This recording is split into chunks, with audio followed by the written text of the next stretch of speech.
body to shape up and be free of this, to be free. If you can feel the marvelous burgeoning of energy behind the idea that you get to be free, that feeling can charge you every single time the lies begin to start pouring into your brain. So let's just do a little bit of hypnotic suggestion. Let's for a moment say you're passing by one of the places where you purchase your cigarettes. Envision it, if you will, for a moment. Feel that you have that natural impulse to follow the pattern of turning the wheels of your car, moving your feet in the direction of going there and buying the same old pack. And then stop. Feel this instead. Oh my goodness, what am I doing? I'm letting some habit inside of me take control. Oh, this is disgusting. That's not what I want to do. My gosh. Oh, I'm so enslaved. Quit it. Oh, I love that feeling of being free. Free. Absolutely liberated. Giving myself the sense of health, a future, freedom from having to have this thing hang on to me. Oh, I can't stand that I even thought about that. And if you feel deeply about how you can't stand it, feel it so deeply. Oh, I can't stand it, as if it were vomit in front of your face, in your face, the disgust of it, the absolute grotesqueness of it, that you'd even move in the direction of a place where you might have gone before to follow the lie. The truth of it is instead walking away going, my gosh, look what I just did. I just did it. I just did it. An act of freedom, an act of complete being in charge and control of what truly is what I want to create for my life. So now let's try a few other hypnotic suggestions. They'll be fun to do. There are so many different hypnotic approaches to stop smoking that I've included a variety, because there's a variety of personalities and a variety of ways in which people stay stuck to smoking. So we'll give you just a few. There are a lot available for you. There is no limit to what would actually be out there to help you. So never feel like you are alone in the process, and never feel like you're at the end of being able to try things. But the truth is, you don't need to keep trying them. You just need to stop smoking. But here's the first one. Before you start it, though, can you laugh? Can you laugh as deeply and as hard as you can? Can you laugh? Can you laugh at how absolutely absurd having this habit of smoking is? I mean, can you believe that people actually have actually convinced you that smoking is even a valuable habit? Can you believe it?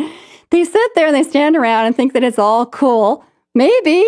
They're sitting there. Have you ever stopped a group of people who are smoking and said, can you explain to me, do you ever have a desire to stop smoking? I've dared to do this. It's a little bit like in people's faces, but the responses I get is they all look at me and they simultaneously say, are you kidding me? If I felt I could stop smoking today, I would not be doing this. I might be with the same people, but I wouldn't be doing this. The absurdity of thinking that smoking is something valuable to stay addicted to, now that's something pretty funny. Now, the very act of being able to laugh at yourself while you're in the process of feeling like you want to smoke is a hypnotic suggestion. To be able to know that you feel that urge and to be able to laugh at the absurdity of your body wanting to do that. It's an absurdity. It's an absolutely strange thing that you're going to put something in your body that's going to cause lung cancer, which is one of the worst, most possible types of cancer you can get. It is the hardest to get any remedy from. It creeps up into the brain. It is a very painful, personality-changing, excruciating form of cancer. The likelihood of you getting lung cancer is so high at the absurdity that you would actually reach for something, go to a store and say, may I please have that cancer-causing item up there? It's absurd. Why would you do that to yourself? You're far more valuable than that. And there are millions of other ways of dealing with the things that you think smoking helps you cope with. Second absurdity. Now think about it. You think that smoking actually helps you cope with things? What's so interesting is when people get nervous or stressed, the first thing that they think of when they are smokers are, where's my cigarette? Because they have it so built into their physical habits, the movement of their body, the movement of their hand and their mouth to think that this is going to soothe them. The truth of it, what's soothing them, is that they've taken a pause from the moment of anxiety. 7 to 10 minutes. They've moved away from the situation outside the building. They've gone through a ritual or ceremony that has become a form of relaxation. And they are breathing deeply. So guess what? It's not the cigarette that's making you relax. It's all the gestures that you do associated to that become part of the tradition that helps you be able to cope with the anxious moment. The lie is that it's the cigarette that calms you down. That's the lie.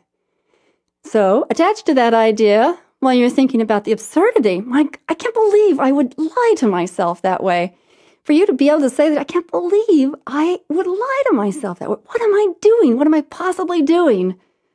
Now you're experiencing that hypnotic suggestion of that deep, deep feeling that you can't stand the thought that you would be lying to yourself. And now the absurdity of making you laugh that you are about to go do that again.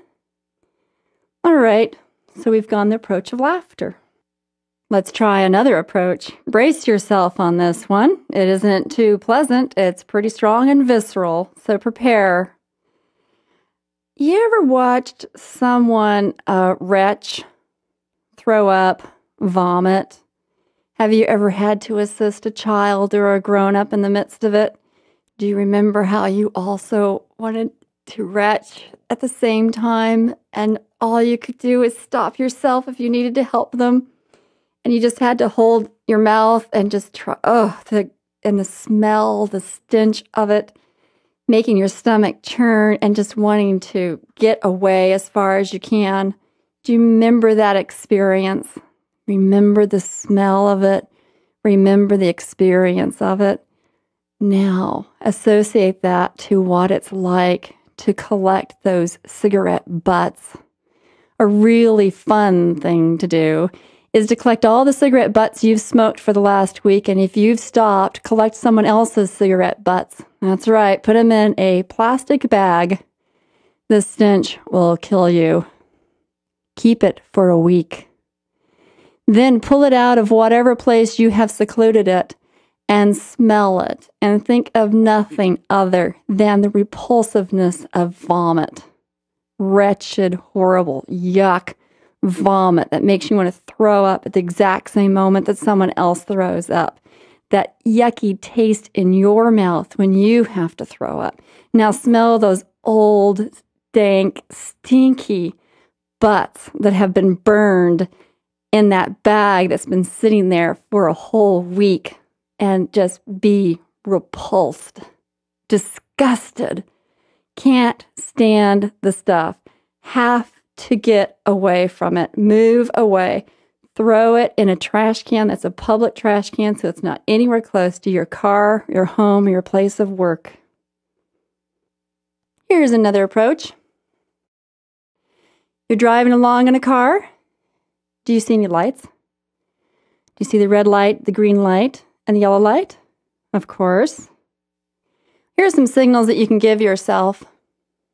The green light is today. It is the first day of your freedom of stop smoking. It's the green light to go. It's a green light to go on with the rest of your life, totally free from this encumbrance. You are no longer enslaved. It's time to go. So when you see that green light, feel the